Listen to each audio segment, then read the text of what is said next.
하나님 말씀 구약성경 역대하 14장 1절부터 8절에 있는 말씀이 되겠습니다. 역대하 14장 1절부터 8절에 있는 말씀, 제가 가지고 있는 성경은 구약서 673쪽입니다. 14장 1절부터 8절에 있는 말씀을 교독하시겠습니다. 아비야가 그의 조상들과 함께 누움에 다윗성에 장사되고 그의 아들 아사가 대신하여 왕이 되니 그의 시대에 그의 땅이 10년 동안 평안하니라.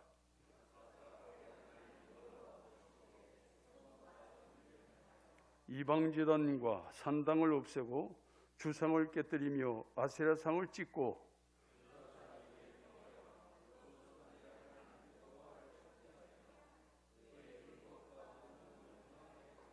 또 유다 모든 성읍에서 산당과 태양상을 없애매 나라가 그 앞에서 평안함을 누리니라.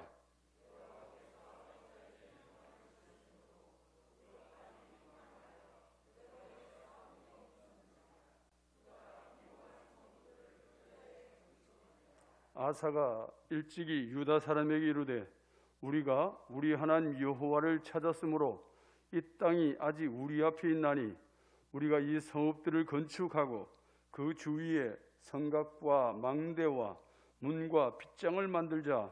우리가 주를 찾았으므로 주께서 우리 사방에 평안을 주셨느니라 하고 이에 그들이 성읍을 형통하게 건축하였더라.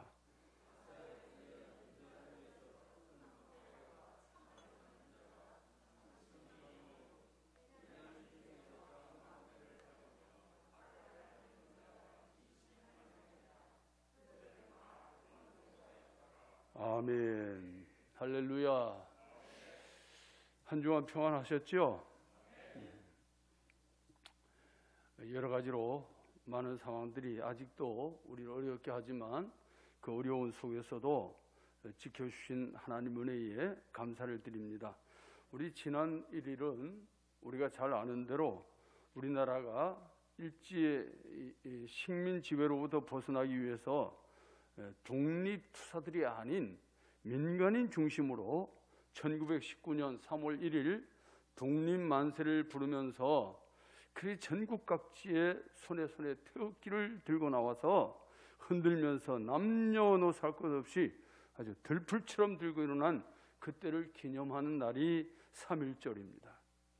이 날의 사건은 역사에서 지울 수도 없고 또 잊을 수도 안 되는 날입니다. 좋은 날이었으면 뜻깊은 날로 정해놓고 그렇게 기념을 하겠지만 민족의 비극이었던 까닭에 기념이라기보다도 적어도 그날을 잊지 말고 후세의 이 사실을 전해서 다시는 이런 비극이 이 땅에 일어나지 않게 하자는 취지에서 국가 공휴일로 지정을 하고 3.1절로 지키고 있습니다. 그럼 우리가 어떻게 해야 이 땅에 진정한 평화를 이룰 수 있겠느냐? 어떻게 하면 이 땅에 참된 평화가 머물 수 있겠느냐? 오늘 본문의 말씀을 좀 살펴보면서 주님께 도우심을 구하라는 제하에서 말씀의 은혜를 나누려고 합니다. 오늘 본문의 배경을 잠시 살펴보면 유다왕 아비야가 죽고 그 아들 아사가 뒤를 이어서 왕으로 등극을 합니다. 그때 일어났던 사건을 다루고 있는데 아사 왕이 등극하고 나서 10년 동안은 유다는 참 평화로웠습니다. 외세의 침략도 없었고 경제적으로도 견고했고 국방도 강건했고 외세의 침략이 없으니까 아무 문제가 없어요. 그런데 이 평화로운 이 평화가 우리 히브리 원어를 보면 완료로 되어 있어요. 그러니까 최상의 평안을 하나님이 주셨다. 그렇게 우리가 생각을 해보게 되는 것입니다. 그러면 어떻게 이런 평화가 있을 수 있었느냐? 그만한 이유가 있어요. 이유가 있는데 오늘 그 이유를 크게 세 가지로 생각을 해봅니다. 첫째는 이 아사 왕은 등극하고 나서 가장 먼저 하나님 보시기에 선과 정의를 행하였더라. 그렇게 말씀합니다.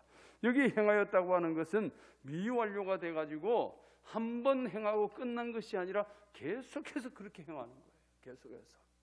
아사가 왕이 된 이후에는 계속해서 하나님 보시기에 합당하게 선과 정의를 행하고 나가는 거예요. 그럼 하나님께서 그 모습을 보실 때 얼마나 이뻐 보이시겠어요? 얼마나 흐뭇하시겠어요? 그 전까지만 해도 하나님을 진노케 하는 일이 너무 많았어요. 유대 안에서.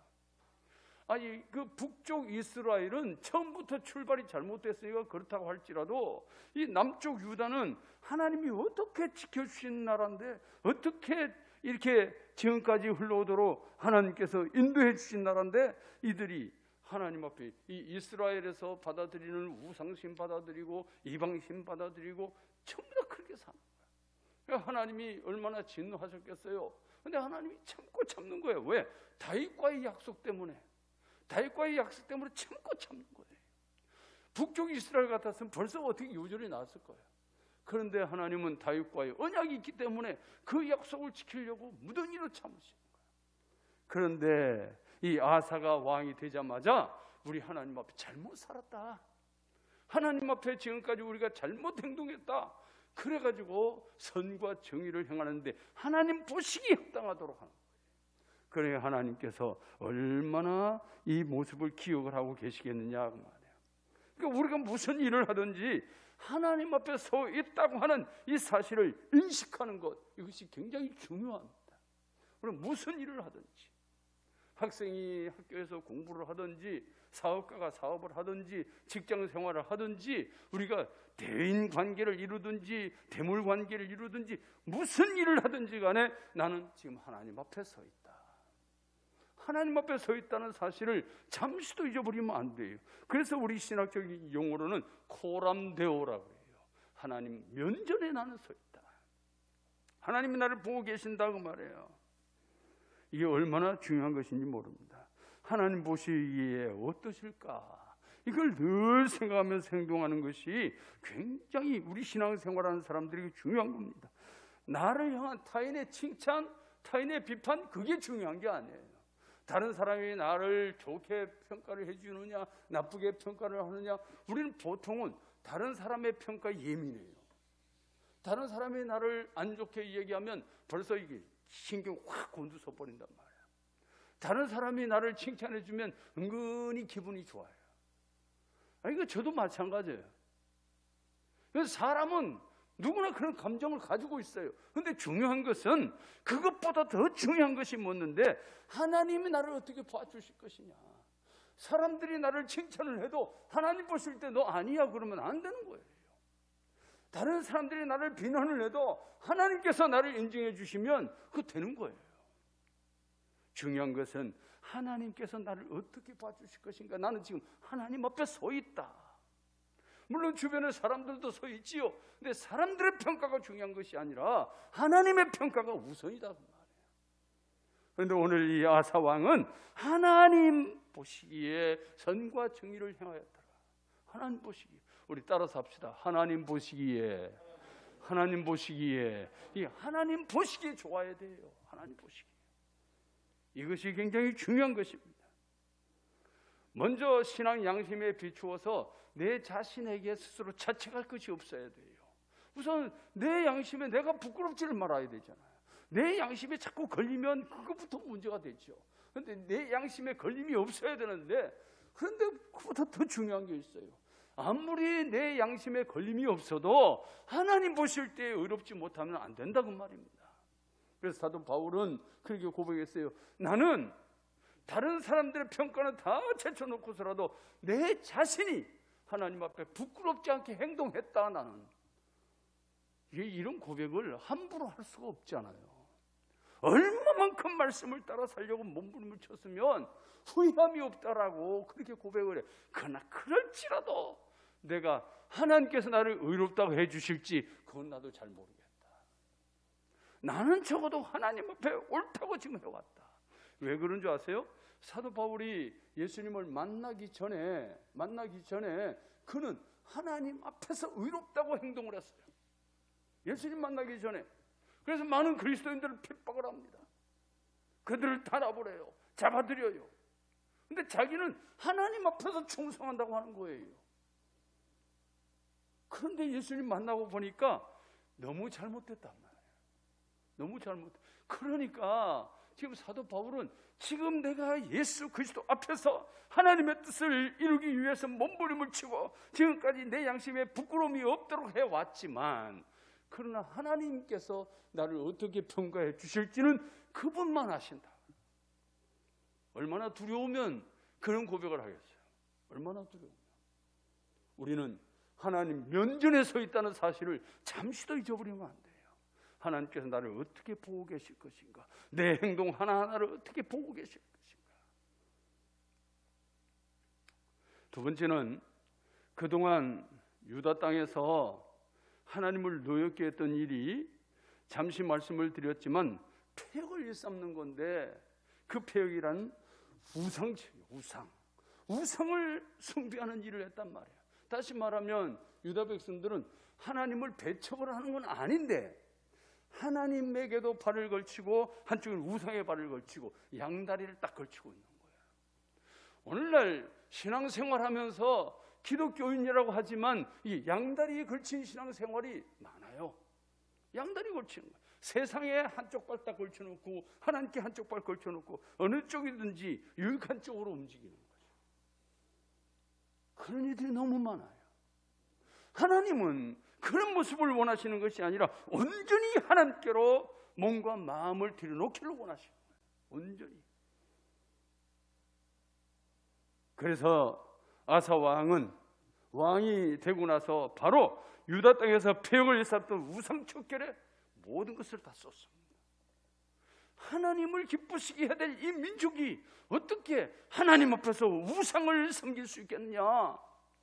자기가 왕이 아닐 때는 힘이 없으니까 뭘 어떻게 해볼 수가 없어. 가슴만, 쏙만 터지는 거예요. 가슴만 태우는 거예요. 근데 왕이 되자마자 그 일부터 먼저. 그 무슨 얘기예요? 평소에 이건지 하나님 앞에 이러면 안 되는데 그걸 가지고 있었던 거예요. 자기 아버지 왕인데 아버지가 하는 일도 하나님 앞에 옳지 못하다. 그러니까 아사 왕은 등큰 이유로 하나님께서 가장 노하시는 이방신의 제단, 산당, 주상들 전부 다 제거하는 거예요. 이 제거하는데 한 번으로 끝나지 않아요. 눈에 발견되는 대로 그 직선에 바로바로 제거해 나가요. 계속해서. 이게 미완료예요. 그중 대표적인 것이 뭐냐면 아세라 목상하고 태양상이에요. 아세라 목상하고 태양상인데, 이 아세라 목상과 태양상을 제거할 때는요, 두 번 다시 땅에 그 아세라 목상이나 태양상이 들어올 수 없도록 완전 무결하게 완전 박살을 내버려요. 이거는 완료가 돼 있어요. 참 이상하죠? 그 산당이나 주상 제거하거나 이방신당의 제단을 제거하거나 하는 건 계속해서 해나가는 거예요. 계속해서. 이런 것이 우후죽순 자꾸 생기니까 자꾸 계속해 나가는. 그런데 이 아세라 목상하고 태양상은 완전하게 박살을 내버려요. 두 번 다시 유다 땅에 이것이 들어올 수 없게 하는. 이 아세라라고 하는 것은 여신을 부를 때 고유명사로 부르기도 했고, 여신의 우상으로 세워져 가지고 부르기도 했습니다.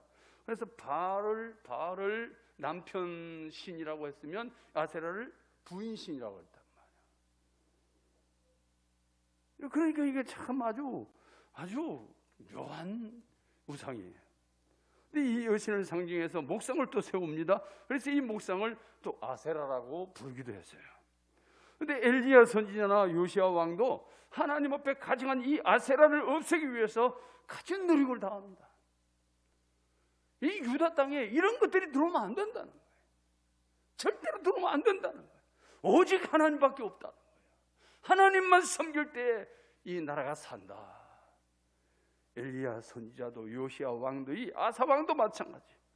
그런데 태양상은 또 뭐냐면 이방신에 분향하는 향제단을 일컫습니다. 하나님께서는 이런 가증한 향제단 이거 다 없애라.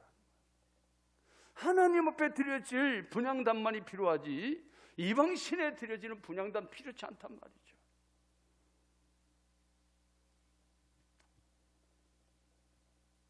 하나님께서는 이런 우상을 얼마나 경멸하셨는지 몰라요.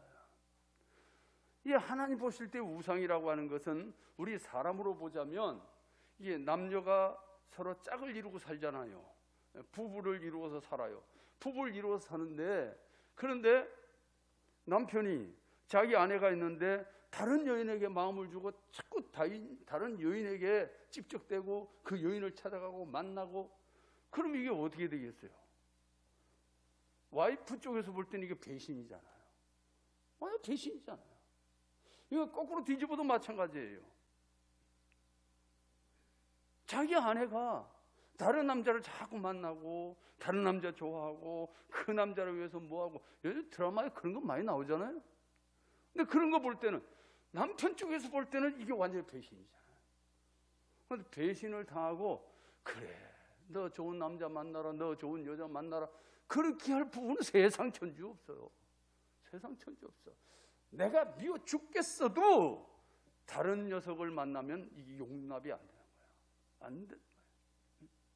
자기 남편을 좋아하는 거 아니에요. 자기 남편도 미워 죽겠어. 그런데 다른 여자 만나고 돌아다녀 봐요. 그러면은 이 저주일 놈이 바로 거기 나오는 거예요. 속에서 막 올라오는 거예요. 여러분, 그게 뭐예요? 하나님의 마음이야. 그게 하나님의 마음.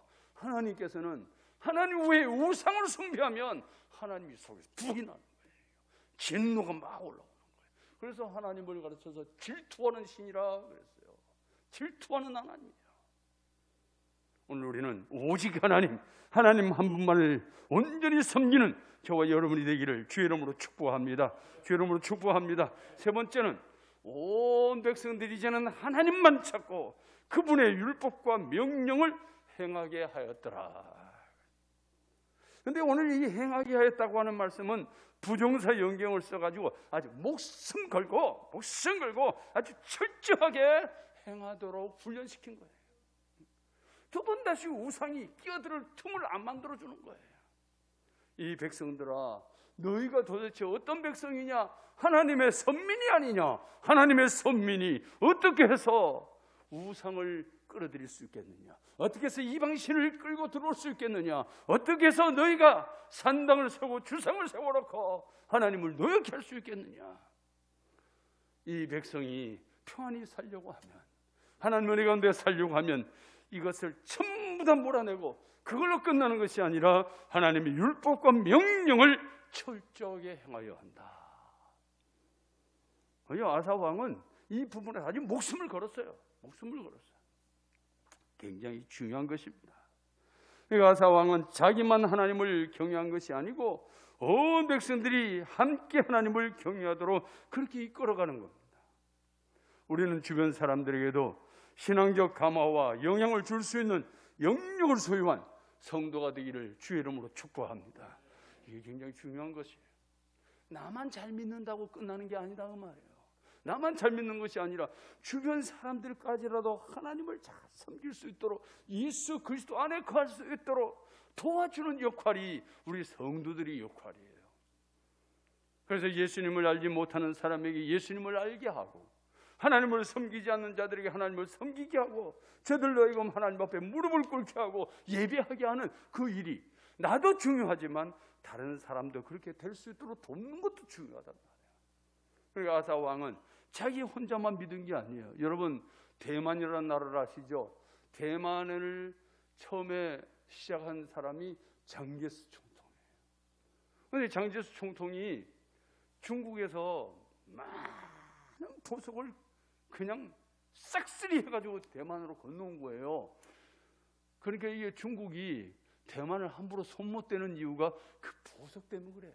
사실 대만 땅덩어리 얼마 안 돼요. 그런데 그들이 가지고 있는 보석이 어마어마하거든요. 그 박물관에 가면 많은 보석들이 진열이 돼요. 그런데 그게 일주일 단위로 한 번씩 바뀌는 거야. 바뀌는데 그게 다 보려면 60년을 가야 된대요. 그럼 뭐 얼마나 많은 보석을 가지고 왔겠어요. 그게 60년. 그러니까 대만을 어떻게 해서 하나의 중국으로 만들려고, 하나의 중국, 원차이나 이걸 굉장히 강조하잖아요. 그런데 요즘 이제 대만이 조금씩 중국과 화해를 하려고 하는 모습을 자꾸 보여요. 그러나 그게 민주적인 제도들이 사라지게 된다고 하면 홍콩처럼 또 들고 일어나겠죠. 자유를 말살하려고 하니까 홍콩도 목숨 걸고 싸우는 그 모습이 있잖아요. 대만도 그렇게 될 수 있어요. 근데 중국은 갈수록 사회주의가 강화되고 있습니다. 갈수록 강화되고 있어요. 그리고 우리 선교사들도 중국에서 활동하기가 점점 어려워지고 있어요.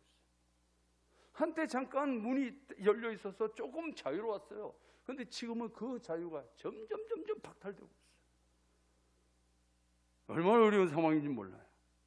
그러니까 근데 이 장개수 총통이 아주 독실한 기독교인이었어요. 독실한 기독교인이었어요. 그는 오직 하나님 중심으로.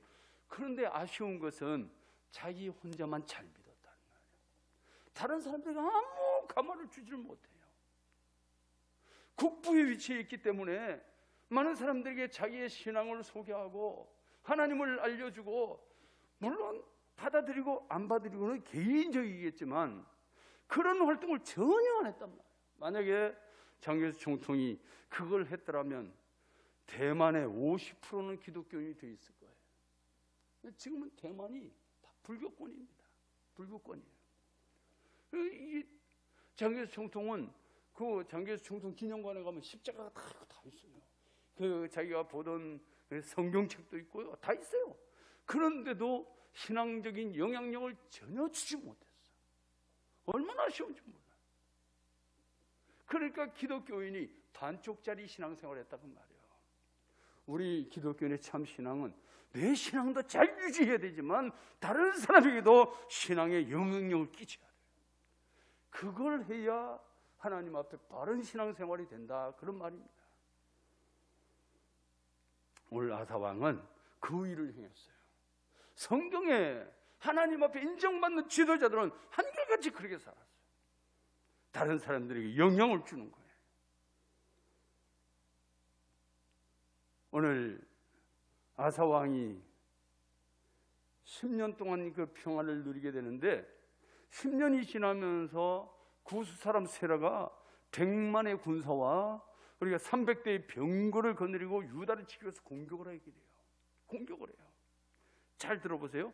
이때 유다의 군사력은 큰 방패와 창을 잡은 군사가 30만에 불과해요. 작은 방패와 활을 잡은 군사가 28만에 불과해요. 그러면 군사가 100만이고 병거들이 300대인데 이게 도대체 전력적으로는 이게 게임이 안 되는 거예요. 싸울 수가 없는 거예요. 아무리 군사력이 좋고 용맹하고 그리고 장비가 좋고 해도 이게 전력이 어느 정도 맞아떨어져야 전쟁이 되는 거지, 이게 숫자적으로 너무 밀려버려요. 너무. 물론 이 당시에 유대의 군사들은 용맹한 군사들이에요. 정예화된 용맹한 군사들이에요. 그런데도 전력 면에서 너무 차이가 나니까 사기가 뚝 떨어져요. 사기가. 이때 아사왕이 하나님께 울부짖습니다. 하나님밖에 모르는 아사왕이 하나님 앞에 먼저 무릎을 꿇어요. 그리고 11절을 우리가 같이 한번 보십시다. 다 같이 읽습니다. 시작. 아사가 그의 하나님 여호와께 부르짖어 이르되, 여호와여, 힘이 강한 자와 약한 자 사이에는 주밖에 도와줄 리가 없사오니 우리 하나님 여호와여, 우리를 도우소서. 우리가 주를 의지하오며 주의 이름을 의탁하옵고 이 많은 무리를 치러 왔나이다. 여호와여, 주는 우리 하나님이시오니 원하건대 사람이 주를 이기지 못하게 하옵소서. 아멘. 아사왕의 기도예요. 눈물 흘린 기도예요. 울부짖는 기도예요. 강한 자와 약한 자의 사이에서 도와주기는 하나님밖에 없습니다. 우리는 하나님의 백성입니다. 하나님, 우리가 지는 것은 하나님이 지는 겁니다. 사람이 어떻게 주를 이길 수가 있겠나이까? 하나님이여, 저들이 주를 이길 수 없게 하옵소서. 이게 무슨 얘기예요? 아사왕은 확실해요. 믿음이 확실해요. 지금 이 전쟁은 그들과 우리의 싸움이 아니라는 거예요. 저들과 하나님의 전쟁이라는 거예요. 이 아사왕의 믿음이 얼마나 올고는 믿음인지 몰라요. 이게 확실한 믿음이에요. 여러분, 우리가 어려움을 겪을 때 내가 어려움을 겪는다고 생각하면 늘 나는 약한 존재예요. 그런데 내가 하나님을 온전히 섬기고 있는데 어려움을 겪는다면 이거는 나의 어려움이 아니라 하나님의 어려움이다. 이렇게 보면 믿음이 확 생기는 거예요. 하나님이 어려움을 당하고 계실 뿐이에요? 그 전능자가? 그럴 뿐이 아니잖아요. 이 모든 전쟁을 하나님께로 딱 갖다 바치면 하나님이 해결을 해주는 거예요. 이거 얼마나 중요한 문제인지 모릅니다. 전력면에서 변화되는 군사력을 아사왕의 사력을 탄 간절히 한마디의 기도가 하나님의 마음을 움직여요. 자국 군사들에게는 용맹을 더하게 하시고 적국 군사에게는 두려움을 줍니다. 그래서 이 적국 군사 이리저리 흩어지게 만들어요. 이처럼 우리에게도 하나님의 도우심을 구하는 간절한 기도가 있기를 주의 이름으로 축복합니다. 결국 이 아사왕은 하나님의 도우심을 받아가지고 이 전쟁에서 대승해요. 이 전쟁이 이길 수 없는 전쟁이에요. 도저히 이길 수 없는 전쟁이, 이길 수 없는 전쟁에서 대승을 합니다. 우리가 생각하지도 못했던 많은 영토가 확장이 되죠. 수많은 전리품을 얻게 되죠. 전화 위복이 되어진 거예요. 우리 따라서 합시다. 하나님은 전화 위복의 주인이시다. 하나님은 전화 위복의 아주 뛰어난 분이에요. 전화 위복. 여러분, 우리 교회가 이 코로나 때문에 많은 어려움들을 겪고 있죠. 우리 교회들이 어려움을 겪고 있어요. 이 대한민국이 어려움을 겪고 있어요. 물론 세계가 다 마찬가지예요. 그런데 이 교회가 직격탄을 맞아버렸단 말이야. 몇몇 광신도들에 의해 가지고 교회 전체가 직격탄을 맞아버렸어요. 그러나 여러분, 근데 그 어려움을 어렵다고만 생각하면 그냥 어려움으로 끝나. 근데 어렵다고 하지 마세요. 왜? 교회의 주인은 예수 그리스도예요. 그러면 교회가 어렵다는 말은 결국 예수 그리스도의 위기나 똑같은 거예요. 그렇다면 우리가 주님 앞에 기도할 명분이 생기겠죠.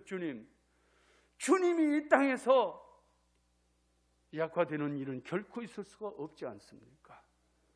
주님, 다시 하나님의 교회들을 일으켜 세우시옵소서. 전화 위복의 기회가 되게 해 주시옵소서. 이 기도가 하나님의 마음을 움직이는 거예요. 이 기도가 하나님의 위대한 역사를 일으키는 거예요. 예수 그리스도의 복음이 다시 한번 불듯 일어날 수 있는 겁니다. 1960년대를 지나면서 이 민족이 얼마나 어려웠어요. 그러나 1970년대를 지나가면서 한국교회가 불같이 뜨겁게 일어납니다. 그래서 70년대, 80년대 한국교회가 엄청난 성장을 이룹니다. 그랬을 때에 교회들이 하나님 앞에 바로 섰으면 얼마나 견고하게 왔을 텐데 갑자기 부흥되고 성장되니까 정신을 못 차려요. 흥청망청이 돼버려요. 저마다 교회 건물 크게 세우는 데가 그냥 혈안이 돼버렸어요. 보이는 데다가 이 기독교가 아닌 다른 타종교는 보이는 것으로 가요. 근데 기독교는 보이는 것으로 가는 것이 아니라 보이지 않는 영적인 데 힘을 쏟아야 되는데 타종교처럼 보이는 데다가 집중을 하는 거예요. 얼마나 교인들의 숫자가 많으냐, 얼마나 예배당이 멋있게 잘 지어졌느냐, 여기에 좀 더 관심을 가져요. 하나님하고는 너무 거리가 멀어버려요. 하나님이 너무 거리가 멀어요. 하나님과 너무 거리가 멀어지니까 영적으로는 시름시름 앓기 시작하는 거예요. 교회의 숫자는 많은 것 같은데 영적으로는 점점 다운되기 시작해요. 이것을 하나님께서 지금 바로 잡으려고 하시는 겁니다. 바로 세우려고 하시는 거예요. 오늘 우리는 전화위복의 주가 되시는 하나님, 이 한국 교회를, 우리 도난제일교회를 새롭게 세워 주시옵소서. 우리 기도가 되기를 주의 이름으로 축복합니다. 나 자신과의 영적 싸움에서도 주님의 도우심이 절대적으로 필요하고 우리 가정과 목회, 사업과 국가 경영 전반에 걸쳐서 하나님의 도우심이 있어야만 될 줄로 믿습니다. 하나님이 도우시면 승리할 수 있어요. 하나님이 도우시면 전화위복의 역사가 일어납니다. 아무쪼록 어떤 상황이든지 고민하지 말고 걱정하지 말고 하나님 바라보시기를 주의 이름으로 축복합니다. 우리 사무엘상 17장 47절 말씀 보십시다. 다 같이 읽습니다. 또 여호와의 구원하심이 칼과 창에 있지 아니함을 이 무리에게 알게 하리라. 전쟁은 여호와께 속한 것인즉 그가 너희를 우리 손에 넘기시리라. 전쟁이 여호와께 속했다. 모든 것이 하나님 손에 달렸어요. 전쟁을 일으키시는 것도 하나님이시고 그걸 패하시는 것도 하나님이십니다. 왜 전쟁을 일으키기 위해서 전쟁을 통해서 하나님의 뜻을 선포하는 거예요? 패하실 때는 하나님의 뜻이 이루어졌기 때문에 그런 거예요. 하나님께서 이런 이 코로나라고 하는 또 변이 바이러스가 또 침공해 들어온다고 그러는데 두려워할 거 없어요. 염려할 것 없어요. 우리가 하나님의 뜻만 바로 이루어드리면 아무 문제가 되질 않아요. 우리 한국교회가 하나님 앞에 누구를 비난하기 전에 우리 교회가 바로 서야 돼요. 우리 교회가 하나님 앞에만 바로 서면 모든 문제는 다 해결되는 겁니다. 우리 역대하 20장 15절 또 한번 보시겠습니다. 역대하 20장 15절 다 같이 읽습니다. 시작. 야하시엘이 이르되 온 유다와 예루살렘 주민과 여호사밧 왕이여 들을지어다. 여호와께서 이같이 너희에게 말씀하시기를 너희는 이 큰 무리로 말미암아 두려워하거나 놀라지 말라. 이 전쟁은 너희에게 속한 것이 아니요 하나님께 속한 것이니라. 아멘. 전쟁은 여호와께 속했다. 사람에게 속한 게 아니라는 거예요. 그러니까 도무지 이길 수 없는 전쟁에 이기게 하신 하나님, 이길 수 있는 전쟁에서도 하나님 앞에 옳지 않으면 대패를 해버려요.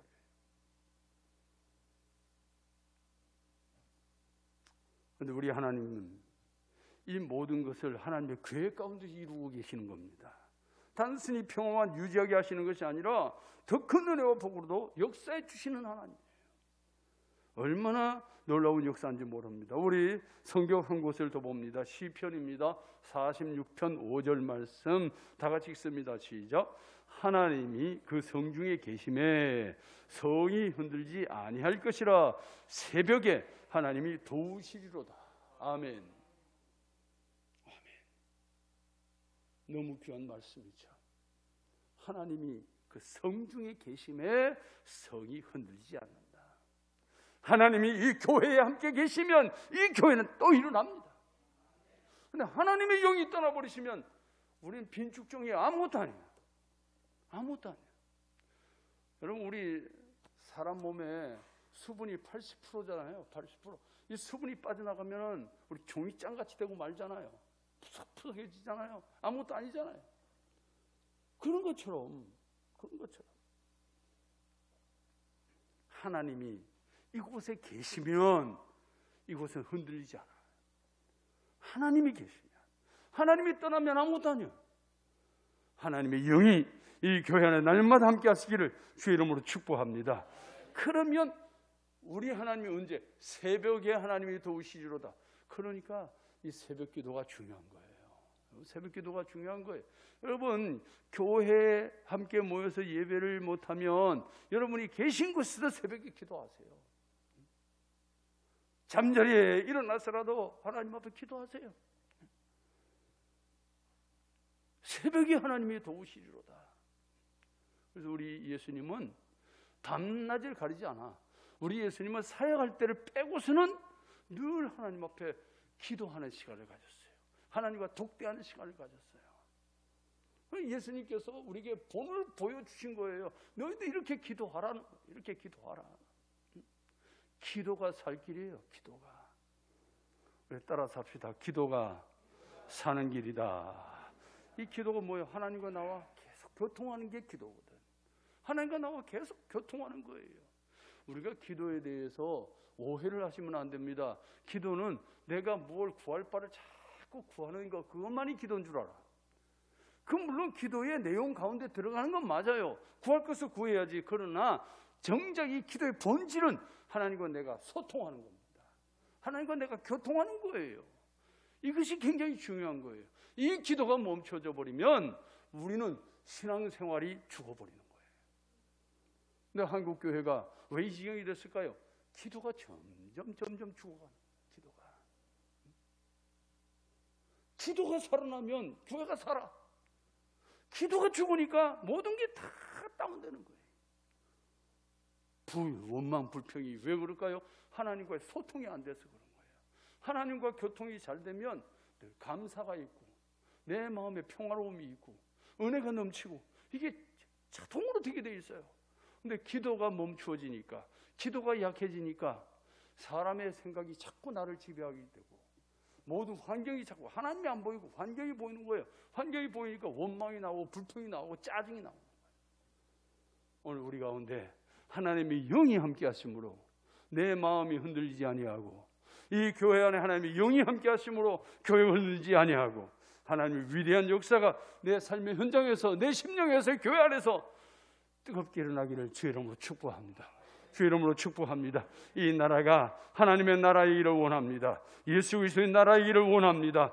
우리 모두가 하나님 앞에 겸손히 무릎을 꿇고 주의 도우심을 구하며 주의 은혜로 말미암아 승리하는 거룩한 역사가 있기를 주의 이름으로 축복합니다.